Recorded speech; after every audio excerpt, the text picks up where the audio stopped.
Heart attack திடீர்னு ஏற்படக்கூடிய ஒரு விஷயமே கிடையாது. பல நேரங்கள்ல அதுக்கான ப்ராசஸ் சில வருஷங்களுக்கு முன்னாடியில இருந்தே ஆரம்பிச்சிடுது. அதுவும் ரொம்ப அமைதியா உங்களுடைய ரத்த குழாய்களுக்கு உள்புறத்துல இருந்து. பல நேரங்கள்லயும் யாராவது ஒருத்தருக்கு ஹார்ட் அட்டாக் வந்திருக்கு அப்படிங்கறத நம்ம கேள்விப்பட்டுட்டே தான் இருக்கோம். ஆனாலும் அது எதனால ஏற்படுது அப்படிங்கிறதுக்கான சரியான காரணம் நம்மள பல பேருக்கு தெரியறது இல்ல.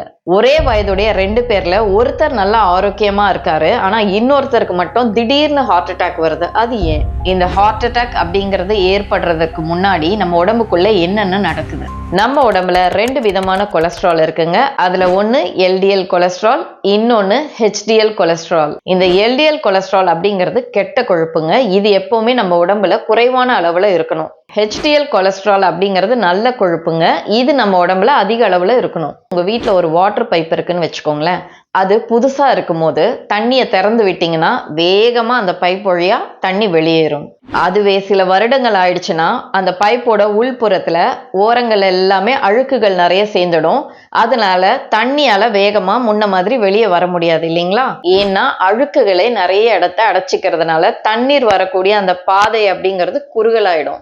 இதே மாதிரி தாங்க நம்முடைய ரத்த குழாய்களும். இந்த கெட்ட கொழுப்பு பல வருடங்களா நம்முடைய ரத்த குழாய்களுக்கு உட்புறத்துல படிஞ்சுக்கிட்டே வரும். இந்த கொழுப்புகள் அடைச்சிட்டே இருக்கிறதுனால ரத்த ஓட்டம் அங்க குறையுது. இதெல்லாம் ஒரே நாள்ல நடக்கக்கூடிய விஷயம் கிடையாதுங்க. இந்த கொழுப்பு பல காலங்களா நம்முடைய ரத்த குழாய்கள்ல சேர்ந்துகிட்டே இருக்கும் போது நம்முடைய உடம்புல எந்த ஒரு மாற்றமுமே தெரியாதுங்க. பல காலங்கள் கழிச்சு இந்த கொழுப்புனால ரத்த ஓட்டம் எப்ப குறையுதோ அப்பதான் நமக்கு இதயம் தொடர்பான நோய்கள் வர ஆரம்பிக்குது. இதனாலதான் நமக்கு ஹார்ட் சம்பந்தப்பட்ட பிரச்சனைகள் ஏற்படாம இருக்கணும்னா இந்த எல்டிஎல் கொலஸ்ட்ராலோட அளவு குறைவாகவே இருக்கிற மாதிரி நம்ம மெயின்டைன் பண்ணிட்டே வரணும். சரிங்க, இந்த எல்டிஎல் கொலஸ்ட்ராலோட அளவை நம்ம குறைவாவே மெயின்டைன் பண்றதுக்கு என்ன செய்யணும் அப்படிங்கறத நீங்க தெரிஞ்சுக்கணும்னா எல்டிஎல் அப்படின்னு கமெண்ட் பண்ணுங்க. இந்த எல்டிஎல் கொலஸ்ட்ராலை நம்ம கண்ட்ரோல்ல வைக்கணும் அப்படின்னா அதுக்கு தேவைப்படுற பொருட்கள் எதுவும் வேற உலகத்துல எல்லாம் இல்லைங்க. அது எல்லாமே நம்ம வீட்டு கிச்சன்லயே இருக்கு. அதுவும் முக்கியமா இதுக்கு தேவைப்படுற அந்த பொருட்கள் எல்லாமே நம்ம அன்றாடம் உபயோகிக்கக்கூடிய பொருட்கள். அது மட்டும் இல்லைங்க, ரொம்ப எளிதா கிடைக்கக்கூடிய பொருட்கள். அதுல முதலாவதா இருக்கக்கூடியது பூண்டு. பூண்டுல ஆலிசின் அப்படிங்கிற ஒரு நேச்சுரலான காம்பவுண்ட் இருக்குங்க. இந்த பூண்டு இந்த கெட்ட கொலஸ்ட்ராலோட லெவல்ஸை குறைவாவே மெயின்டைன் பண்றதுக்கு ரொம்பவே உபயோகமா இருக்கு. அது மட்டும் இல்லைங்க, நம்முடைய ரத்த குழாய்களுக்குள்ள இந்த கெட்ட கொழுப்பு அப்படியே படியும்னு சொன்னேன் இல்லைங்களா? அந்த கொழுப்பு அதிக அளவுல படியாம இருக்கிறதுக்கு இந்த பூண்டு ரொம்ப உதவியா இருக்கு. ரத்த குழாய்களுக்குள்ள ரத்த ஓட்டம் சீரா இருக்கிறதுக்கும் இந்த பூண்டு ரொம்ப பயன்படுது. அடுத்த பொருள் என்னன்னு பாத்தீங்கன்னா இஞ்சி. இந்த இஞ்சில ஜிஞ்சரால்ஸ் அப்படிங்கிற ஒரு நேச்சுரல் காம்பவுண்ட் இருக்குங்க. நம்ம உடம்பு முழுவதும் இருக்கக்கூடிய ரத்த ஓட்டத்தை இந்த இஞ்சி மேம்படுத்துது. இஞ்சி ஜீரணத்துக்கு ரொம்பவே பயனுள்ளதா இருக்கிறதுனால சாப்பிட்ட பின்னாடி நம்ம வயிற்றுல ஒரு கனத்த உணர்வு ஏற்படும் இல்லைங்களா? அதை குறைக்குது. அடுத்ததா நம்ம பயன்படுத்தக்கூடிய பொருள் பட்டை. பட்டையை நம்ம பயன்படுத்துறதுனால இது சுகரை கண்ட்ரோல் பண்ணுது. நம்ம உடம்புல சுகர் கண்ட்ரோல்ல இருந்தாவே கெட்ட கொலஸ்ட்ராலோட அளவு அதிகமாகாம இது தடுக்குது. இந்த பட்டையை சுகர் பிரச்சனை இருக்கிறவங்களும் இந்த கெட்ட கொலஸ்ட்ராலோட அளவு ரொம்பவே உடம்புல அதிகமா இருக்கிறவங்களுமே பயன்படுத்தலாம். இப்ப நான் சொல்லிட்டு இருக்கிற எல்லா பொருளுமே நம்முடைய சமையலறையிலே இருக்குங்க. இது எல்லாத்தையுமே தேவையான அளவு நம்முடைய உணவோட சேர்த்து நம்ம பயன்படுத்தலாம். அடுத்ததா இருக்கக்கூடியது மஞ்சள்.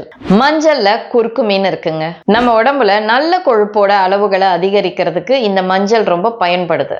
நம்ம சாப்பிட்ற உணவுகள்ல இருக்கக்கூடிய அதிகப்படியான கொழுப்பை நம்முடைய உடல் அப்சர்வ் பண்ணிக்காம இந்த மஞ்சள் தடுக்குது. நம்முடைய ரத்த குழாயோட உள்புறம் இருக்கு இல்லைங்களா? அது ஆரோக்கியமான முறையில கொழுப்பு சேராம இருக்கிறதுக்கு இந்த மஞ்சள் பயன்படுது. இப்ப நான் சொன்ன எல்லா பொருட்களுமே கெட்ட கொழுப்பை நம்ம உடம்புல குறைக்கிறதுக்கும் நம்முடைய இதயத்தை பாதுகாக்கிறதுக்கும் பயன்படுது. அது மட்டும் இல்லைங்க, இது எல்லாமே ரொம்பவே இயற்கையானதும் கூட.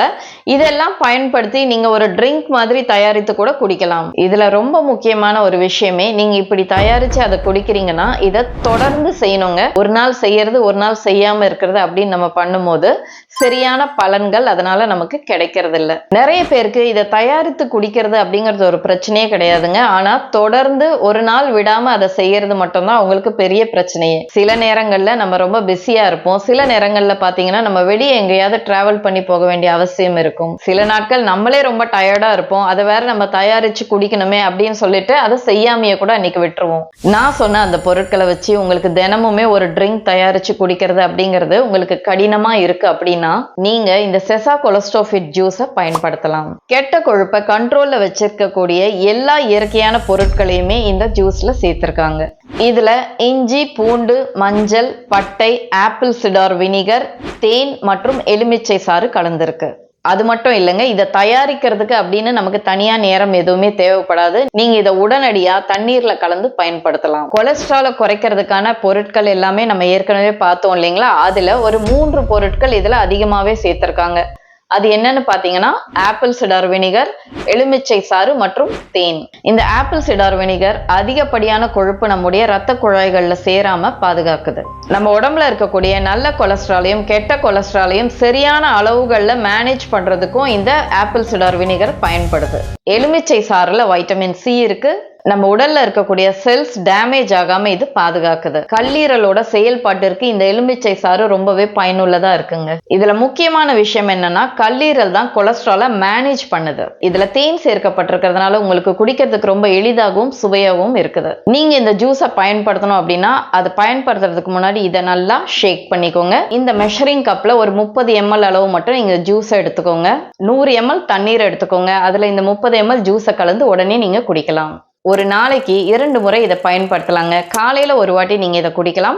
இரவு நேரத்திலையும் ஒரு முறை இதை தண்ணீர்ல கலந்து குடிக்கலாம். கர்ப்பிணி பெண்கள், பாலூட்டும் தாய்மார்கள், பல வருடங்களா தொடர்ந்து ஏதாவது நோய்க்கு நீங்க மருந்துகள் எடுத்துட்டு இருக்கீங்க, இல்லைனா இதுல சேர்க்கப்பட்டிருக்கக்கூடிய பொருட்கள்ல ஏதாவது பொருட்கள் உங்களுக்கு அலர்ஜியை ஏற்படுத்தக்கூடியதா இருக்கு அப்படின்னாலும் நீங்க உங்க டாக்டரை கன்சல்ட் பண்ணிட்டு அதன் பிறகு நீங்க இதை குடிக்கலாம். நீங்க உங்களுடைய ஆரோக்கியமான வாழ்க்கை முறையில இதையும் ஒரு பகுதியா சேர்த்துக்கலாம். இந்த ப்ராடக்டோட லிங்க்கை நான் டிஸ்கிரிப்ஷனில் கொடுத்துருக்கேன். இந்த லிங்க் நீங்கள் யூஸ் பண்ணி பர்ச்சேஸ் பண்ணும்போது 15% உங்களுக்கு டிஸ்கவுண்ட்டும் கிடைக்கும். உங்களுக்கு தேவைப்பட்டால் யூஸ் பண்ணிக்கோங்க. இது கூடவே ஆரோக்கியமான உணவுகளை சாப்பிட்றது, நடைப்பயிற்சி மேற்கொள்றது, சரியான தூக்கம், ரெகுலரான ஹெல்த் செக்அப், இது எல்லாத்தையுமே நீங்க சேர்த்து செய்யும் போது ஹெல்தியான கொலஸ்ட்ரால் லெவல்ஸை மெயின்டைன் பண்றதுக்கு இது பயனுள்ளதா இருக்கு. நான் ஏற்கனவே சொன்ன மாதிரி நம்முடைய சமையலறையிலே இருக்கக்கூடிய இந்த பொருட்களை எல்லாம் நம்ம தினசரி உணவு தயாரிக்கும் போது சேர்த்து பயன்படுத்தி சாப்பிடலாம். உங்களுக்கு தினமுமே இது எல்லா பொருட்களையும் பயன்படுத்தி ஒரு ட்ரிங்க் செய்யறது கஷ்டமா இருந்தா மட்டும் இந்த செசா கொலஸ்ட்ராஃபிட் ஜூஸை வாங்கி நீங்க ஒரு 3 மாதங்களாவது பயன்படுத்தலாம். இந்த காணொளி உங்களுக்கு பிடிச்சிருந்தா இதை நீங்க லைக் பண்ணுங்க. இந்த தகவல்கள் உங்களுக்கு பயனுள்ளதா இருந்துச்சுன்னா உங்களுடைய உறவினர்களுக்கோ, நண்பர்களுக்கோ, அன்பானவர்களுக்கோ இதை நீங்க ஷேர் பண்ணுங்க. இது போன்ற ஆரோக்கியம் குறித்த தகவல்கள் நமக்கு தொடர்ந்து கிடைச்சிட்டே இருக்கணும் அப்படின்னா நம்ம சேனலை சப்ஸ்கிரைப் பண்ணிக்கோங்க. நீங்க எப்போதுமே ஆரோக்கியத்தோடும் தன்னம்பிக்கையோடும் வலிகள் எதுவுமே இல்லாமல் இருக்கணும். நன்றி. ஹார்ட் அட்டாக் திடீர்னு ஏற்படக்கூடிய ஒரு விஷயமே கிடையாது. பல நேரங்கள்ல அதுக்கான ப்ராசஸ் சில வருஷங்களுக்கு முன்னாடியில இருந்தே ஆரம்பிச்சிடுது. அதுவும் ரொம்ப அமைதியா உங்களுடைய ரத்த குழாய்களுக்கு உள்புறத்துல இருந்து. பல நேரங்கள்லயும் யாராவது ஒருத்தருக்கு ஹார்ட் அட்டாக் வந்திருக்கு அப்படிங்கிறத நம்ம கேள்விப்பட்டுட்டே தான் இருக்கோம். ஆனாலும் அது எதனால ஏற்படுது அப்படிங்கிறதுக்கான சரியான காரணம் நம்மள பல பேருக்கு தெரியறதில்ல.